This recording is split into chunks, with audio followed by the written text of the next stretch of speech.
Welcome to the online lectures for software engineering. In today's class, we'll be starting with the Unit 2. In Unit 2, the first chapter is Software Engineering Principles. Now, within the previous chapter, the Unit 1, we have studied the different framework activities, the different umbrella activities. Now, in here, what are the principles whenever you're designing a particular software? Those are the software engineering principles. Now, these software engineering, the word principles and practices are used, they mean the same. So in here, the software engineering practices are divided into two. The first one is the essence of the practice, and second is the core principles. Now, within the essence of the practice, George Polya, this person has designed the principles within the essence of the practice. He has outlined the essence of problem solving, that is how you're going to solve a particular problem, and consequently the essence of software engineering practices, that is how, what are the different principles and how you're going to implement those principles that is defined by this person. Now, there are four rules within the essence of practices or four principles. The first one is understanding the problem. Now, understanding the problem in here means, how can you understand the problem? When you communicate with the end user and the developer. Communication and analysis part is you're understanding the problem. Then the second step is planning a solution. Now, when you plan a solution, what you're going to do, as you're going to follow a schedule, you're going to make a model. Modeling is going to be done, and you're going to make a design, or you can make a prototype. Then carry out the plan means, what are the different requirements that you've gathered within communication, the model that you've created, you're going to gather each of the thing and you're going to code all the features in here. Code generation is going to take place and carry out the plan. Then examine the result of accuracy. Now, accuracy means, as you have embedded each and every requirement within the code, what you need to do in here is that you're going to identify whether each of the component that you have embedded, whether it is working properly or not, whether it is the best quality or not. That is, you're going to perform testing and quality assurance. These are the two things that are going to be done. Now, we'll be studying all this four in detail. Like, there are different questions that are going to be asked. The first one is understanding the problem. Now, within understanding the problem, the first step is, there are different questions that are going to be asked in here. You're going to identify who has a stake in the solution to the problem. Now, who has a stake means the people that are going to be benefited by the particular development of the software. So you're going to identify in here who are the different stakeholders. So you're going to identify the different stakeholders. Then the next thing is, you're going to identify what are the unknowns. Now, unknowns means, now within the first phase, you're just going to identify that so and so software needs to be developed. That this is the, you know what is the problem. Based upon that, you do not know many things. What are the different things? That is, what type of data this particular software is going to use. What are the different functions? What are the features? And what will be the behavior of the software? This is going to be identified. Now, why are all these required? So that you can properly solve the problem. So that problem can be solved properly. That is, you identify what are the unknowns. Then the next step is, can the problem be compartmentalized? Now, compartmentalized means, now you know that there is one basic main problem is there. Now, whether this problem can be split into small problems, that will be identified. That is, whether it can be split into smaller problems, this will be identified. Now, when a particular program, this main project, if it can be split into multiple smaller problems, it becomes easy for the different teams to work on the software, and it is going to complete the software within the limited time period. Then the next is, can the problem be represented graphically? Now, graphically means a specific drawing. That is, if whether you can make a analysis model, whether this analysis model can be created, this will be identified. So the first step, understanding the problem, you identify, you're going to perform these four things. Now, why are we performing these three things? So that you can simplify the project.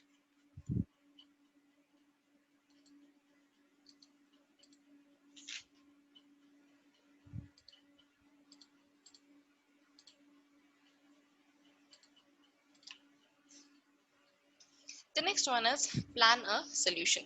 Now, planning a solution, within the planning a solution, you're going to first identify, have you seen similar problems before? Now, if suppose the software that is being developed, it is similar to some previous software that you have already developed. So you're going to identify what is the pattern in which you're working. The pattern for solution will be identified.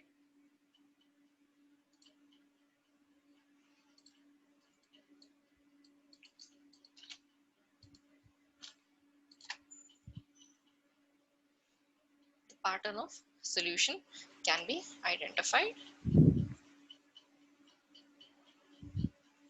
Then when you know the pattern of the same solution, now within the previous one, understanding the problem, we have identified what are the different unknowns. So in here, the different unknowns, whether they are same for the software that is being developed, that is identified. The next step is, has a similar problem be solved? That is, you're going to identify whether a problem had similar elements or not. Now, if you have got the similar elements, whether these elements are reusable, you're going to identify. Now, reusable means you're not going to design it from the beginning again. You're just going to reuse them by making no or small changes, by making small or no changes.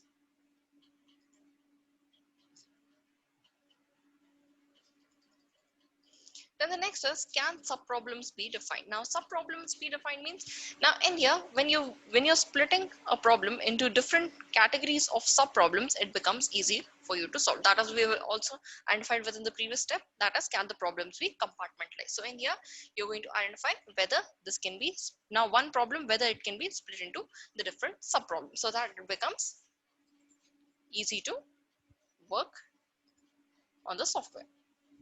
Then the next is, can solution be represented in a manner that leads to effective implementation? That is, within the previous phase, you have made an analysis model. So in here, you're identifying whether a design model can be created.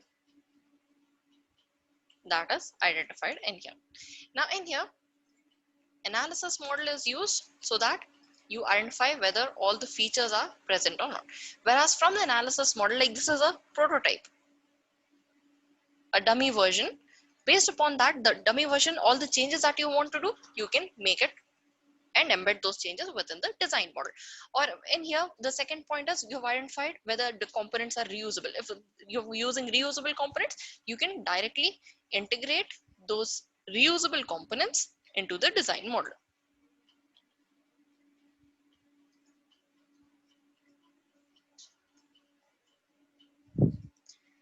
Then the next step is, carry out the plan.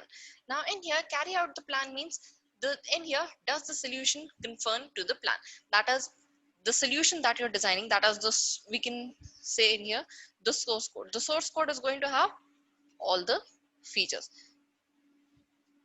The source code is going to have all the features. So in here, you're going to identify whether all these features, whether all of them are traceable to the design model. Within the previous phase, we have in here designed the design model. Within the design model, you've got all the features from the analysis model. So same thing, you're going to check whether the source code is traceable to the design model. Now, why are we checking that whether this particular code is traceable? So that none of the requirements are left behind, so that no requirement is left in the main software.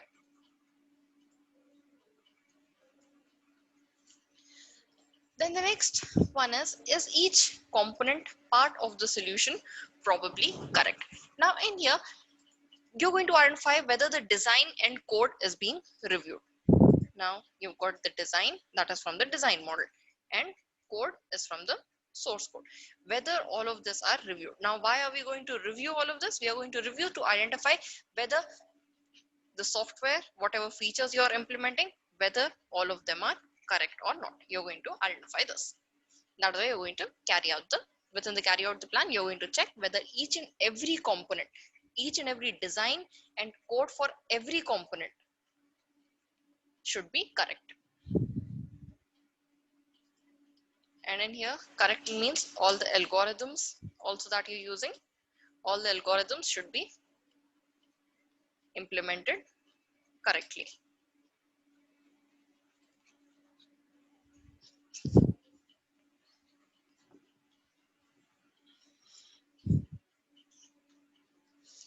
Then the fourth principle within the essence of practices is examine the result for accuracy. Now in here, within examining the result, is it possible to test each component part of the solution? That is one particular software, you're designing one particular software. This software is going to be made up of multiple components, can be 1, 2, 3, 4, 5, and 6. So you're going to identify whether each and every component, whether you can test them individually or not. That is whether you're applying a testing strategy, whether a testing strategy is implemented or not. That is going to be identified for each and every component. Now this testing is, now what you do is you're going to test each and every component separately. One is going to be tested 2, 3, 4, 5, 6. Then at the end, when you're going to integrate all of them as one, that is when this is going to become the entire software. You're going to check you're again going to perform the testing strategy for the entire component. That is all 6 components all together. You're going to check again. Then the next one is, does the solution produce results that conform to the data, functions, features, and behaviors that are required? That is, whether the software that you're developing, the software that is being developed, you're going to identify whether it is being validated by all stakeholders.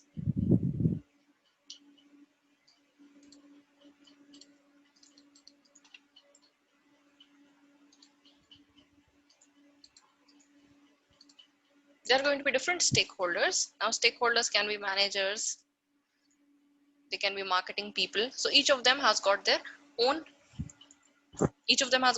requirements to be embedded within the software.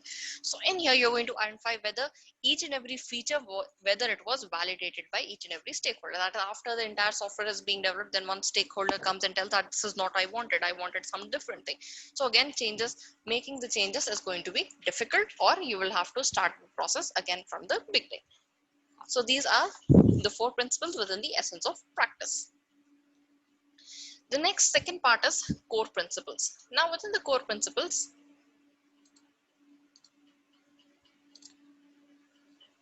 David Hooker, this is the person David Hooker that has proposed 7 core principles to focus on the software engineering practices. Now practices and principles are same words. If in the exam you get the term as you need to explain software engineering practices or principles, that is going to mean the same. The first principle is the reason it all exists. Now the software is going to exist for one and only reason, that is to provide value to the customer, to provide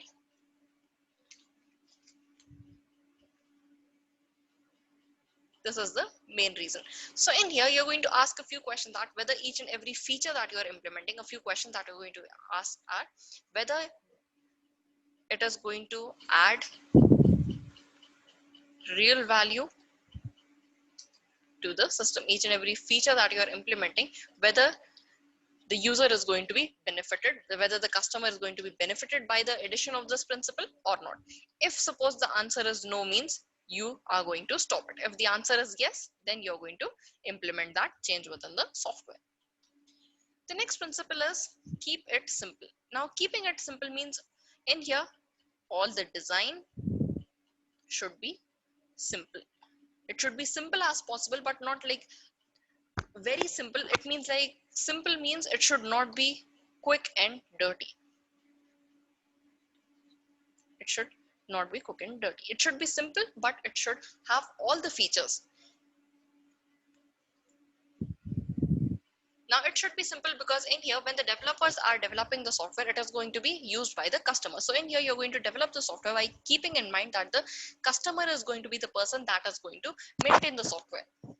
Now maintain the software means he's going to work on it. Different functions are going to be implemented by it. That is why we are making the design of the software that is being implemented simple. But simple does not mean quick and dirty. The next third principle is maintain the vision. Now, vision means why we are developing the software. A clear vision leads to the success of the project. When you have a clear picture why we are designing the software, what are the different features need to be implemented, when everything is predefined, that is, you know everything beforehand, then you can develop a successful project.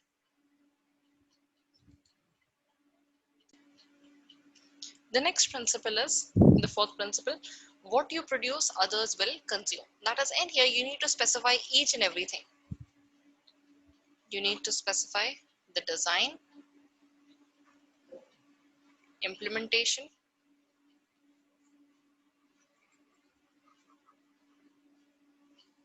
Now, why we need to specify this? We need to specify this because you need to understand that, knowing, you need to know that someone else needs to understand each and every detail when you're working on the particular software. Other person needs to understand what you are doing. That is why you need to specify what is the design, how you're implementing each and every feature. That is, you need to design by keeping an eye to the towards the user.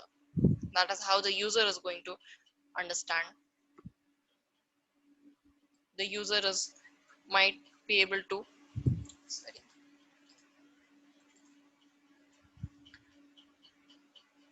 the user might have to debug certain parts of the code that you have written. That is why you need to produce with an eye towards the user, because at the end, the person that is going to use the product or the software is the customer. The fifth principle is be open to future. That is, a system with long lifetime has more value. Long lifetime of system has got more value. That is, in here it should be open to changes. We need any changes, modifications should be done. We need to provide support. That is, any troubleshooting, any problems should be solved, and updates within the software should be provided.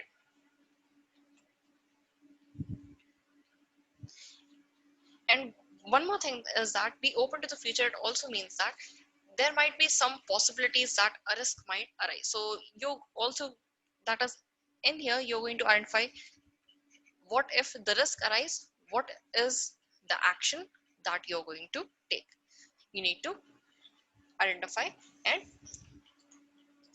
be open to the future while you're designing the software. The sixth principle is plan ahead for the use. Now, in here, whenever you're designing a component, you need to plan beforehand that this particular component is designed in such a way so that if any other project arises, you should be able to make changes within the software. Now, the main advantage of reusing is you can save time and effort required to develop the software. This is the major benefit.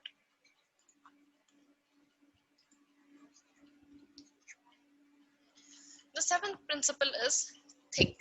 Now, in here, that is, whenever you're implementing a design or whenever you're identifying a risk or how you need to eliminate a risk, all of the things you need to identify, you need to have a clear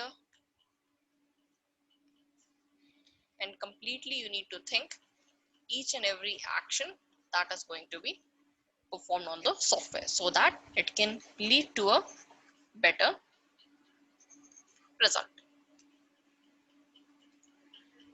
How to do things right, you're going to identify. Now, if in the first place you identify how you're going to do the specific task, you do not need to implement the task again.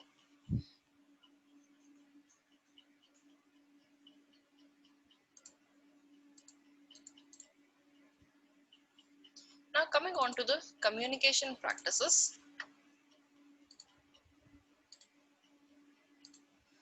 Now, the first communication practice is listen. Now, in here, the communication phase, we know this is the first phase, and this communication phase is used for gathering requirements. You will be able to gather different set of requirements while communication is being done. Now, before all the customer requirements will be analyzed or modeled, you need to gather all these requirements. This can be done by the communication phase. Now, this communication phase is going to occur by this listen task. Now, within this listen task, what you're going to do, you are going to focus on the words of the customer. That is, you are going to listen so that you can understand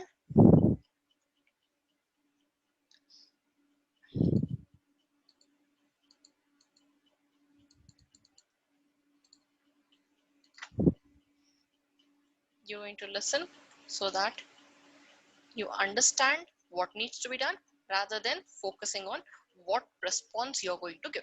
Now, when you focus upon all the different requirements that the end user wants, you can, even if there are any doubts, you can clarify all of those doubts. Or if something is unclear, you can clear those doubts. Now, as you're listening, you should not perform some task like rolling your eyes or just shaking the head as the person is talking. This needs to be avoided. The second principle is prepare before you communicate. That is, when the end user, the communication is going to take place between the end user and the developer. So in here, if suppose there is a meeting where you're going to gather all the requirements, you're going to like identify what is the agenda of the meeting. Basically, you're going to make a to-do list. What are the different questions you're going to identify, or the different features that are going to be implemented? Each of the things you need to plan before you communicate. Now, when you plan before you communicate, so in here, this if there is no chance that you miss a specific task or you miss gathering some specific set of requirements. That is why you need to identify the agenda of the meeting and create a to-do list. The next third principle is someone should facilitate the activity. That is, in here, there are going to be multiple developers or multiple end users are going to come within the meeting. Now, in here, from the developers, you can pick a facilitator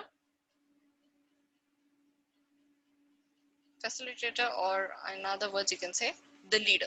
Now the job of this leader is he's going to keep the conversation going, keep the conversation moving. And the job of this facilitator is, if suppose there is any conflict of interest, you are going to resolve those conflicts. And the second job is you're going to ensure that all the principles for developing the software are followed.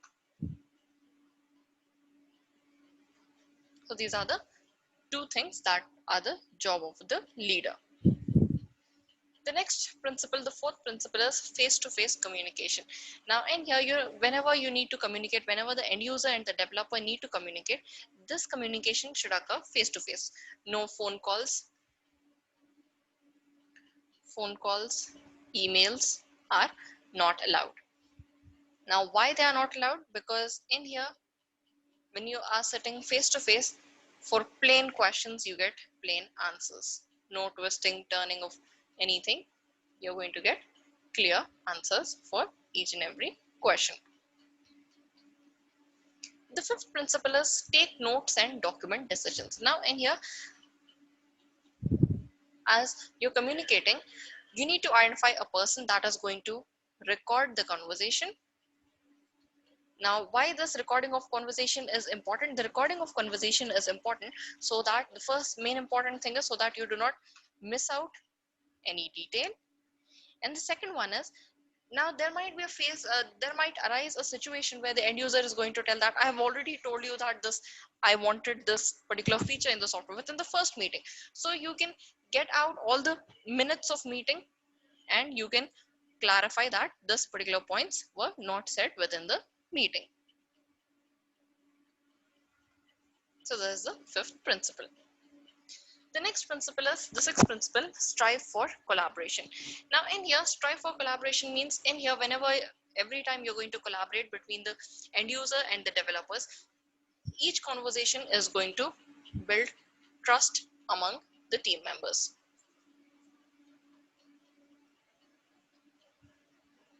Now when trust is being built, then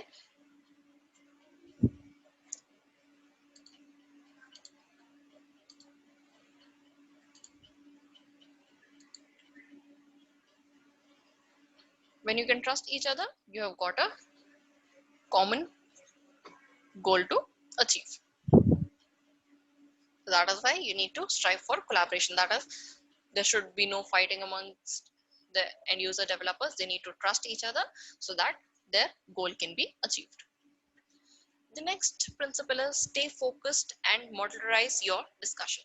Now stay focused in here means, as there is going to be communication between end user and developers, you're going to take the main customers and the developers. The main people are going to attend the meeting. Now if suppose more people are there, you are going to be more distracted. So in order to avoid discussion, you're going to focus upon the main people that are responsible for developing the software. And here, as you're going to have only main people within the software, you can, there is going to be just main goal. You're going to discuss the different features, functions, data can be identified within the software. That is, you're not going to bounce from one topic to another. Bouncing from one topic to another is not going to take place.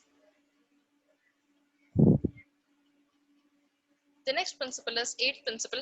If something is unclear, draws a picture. Sometimes when words fail to do the job, a drawing can do the job.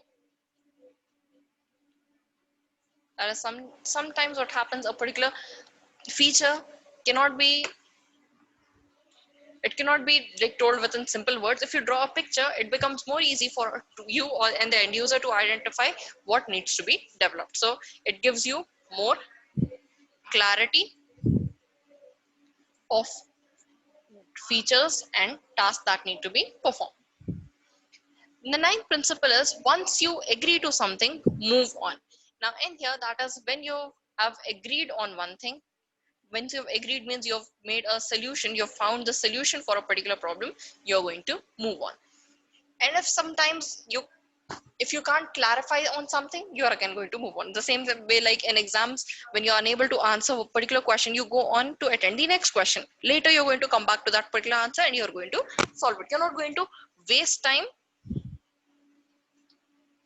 whereas you're going to move on to the other components that need to be discussed. Later you can come back and solve the problem. The 10th principle is negotiation is not a contest or game. It works when both parties win. Now in here, negotiation means in here you've got the end user and you've got the developer. Now in here, there are certain limitations for the project that you need to use. You need to complete the project within the certain cost. Within the certain cost, that is then within how much time you're going to deliver the software, the different features within the software, or priorities that are there within the software. Now in here, there should be a balance between the end user and the developer, so that the cost is going to capture the features, whereas the cost should be enough so that the software can be developed. Now in here, that is your own so in here only the end user is not going to compromise, whereas the developer and the end user, both of them need to compromise. They need to negotiate all the features, priorities, deliveries, and that is the seventh final principle. It works when both parties, when that is the end user and the developer, both should win.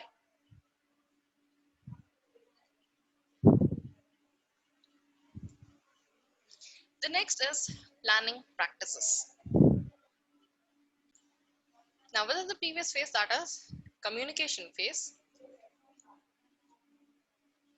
within the communication phase, you've gathered all the requirements, that is the different goals and practices that you need to follow within the development of the project. You've identified the two things within the project in the communication phase. Now the next is the planning phase. Now within the planning phase, what you're going to do is you're going to make a plan of how you're going to develop the particular software.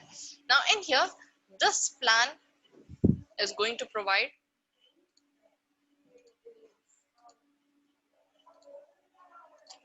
The plan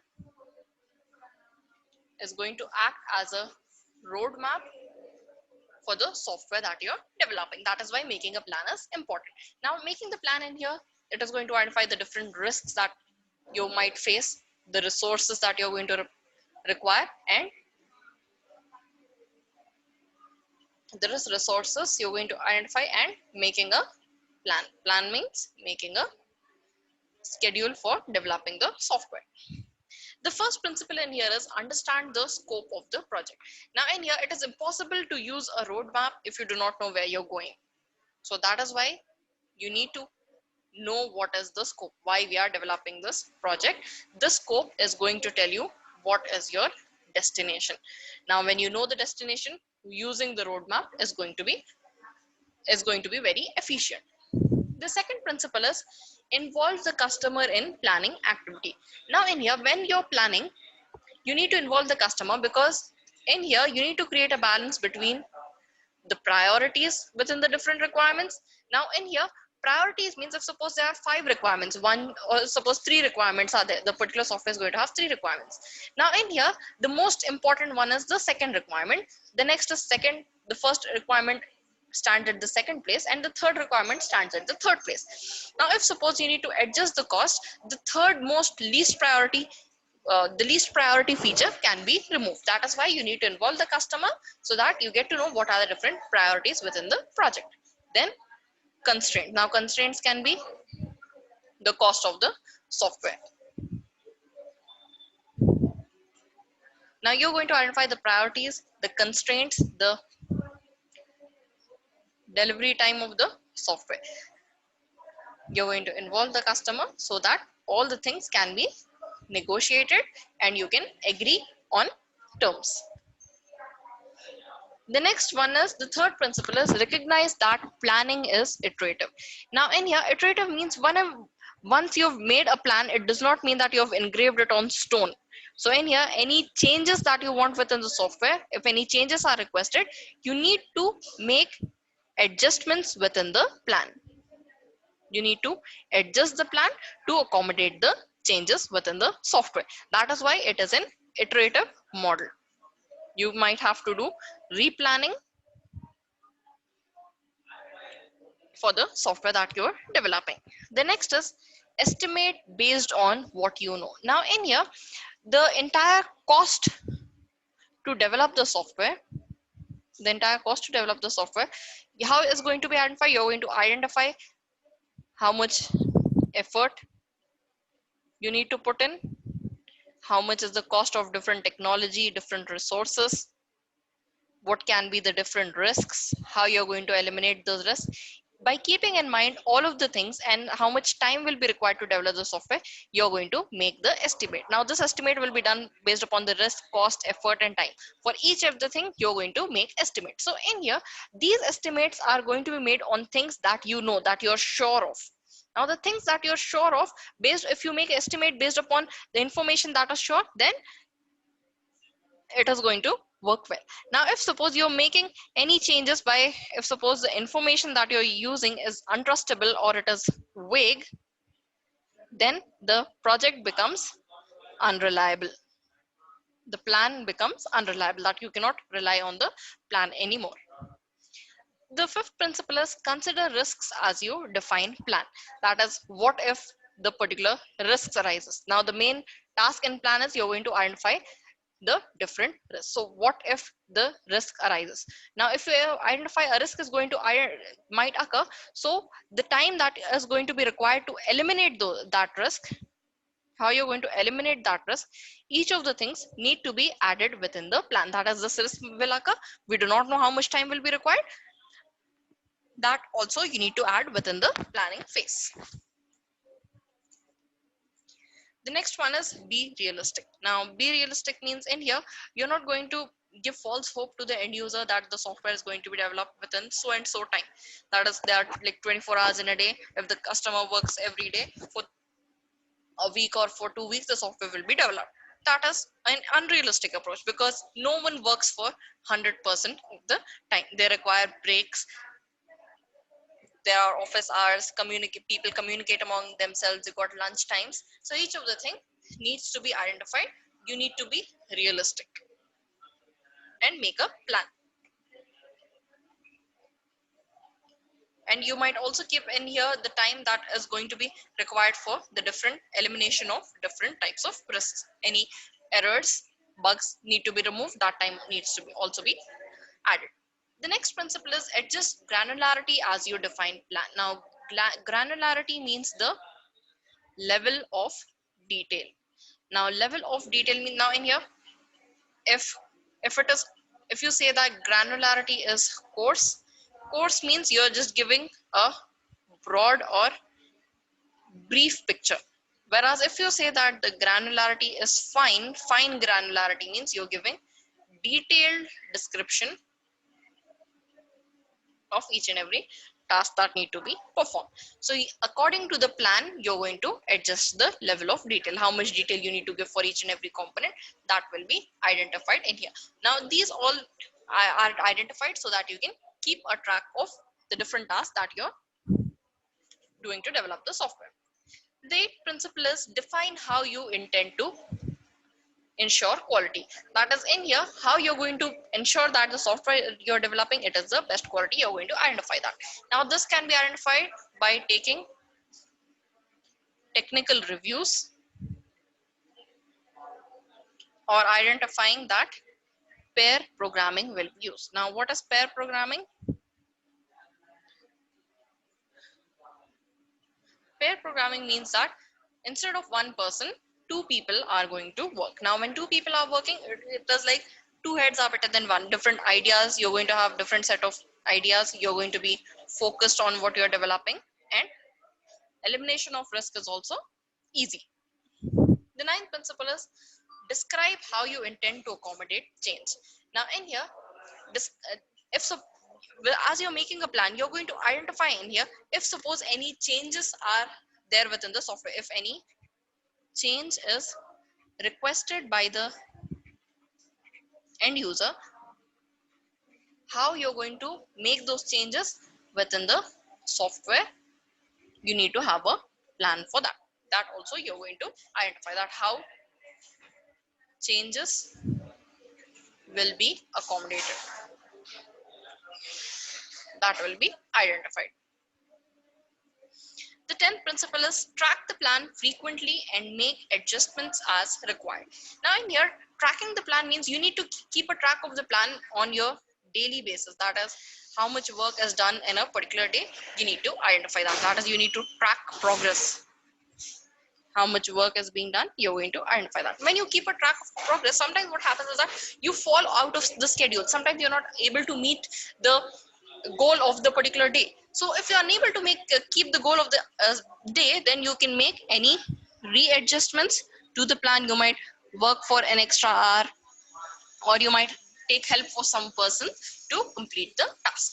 That is why you need to track frequently and make adjustments as required.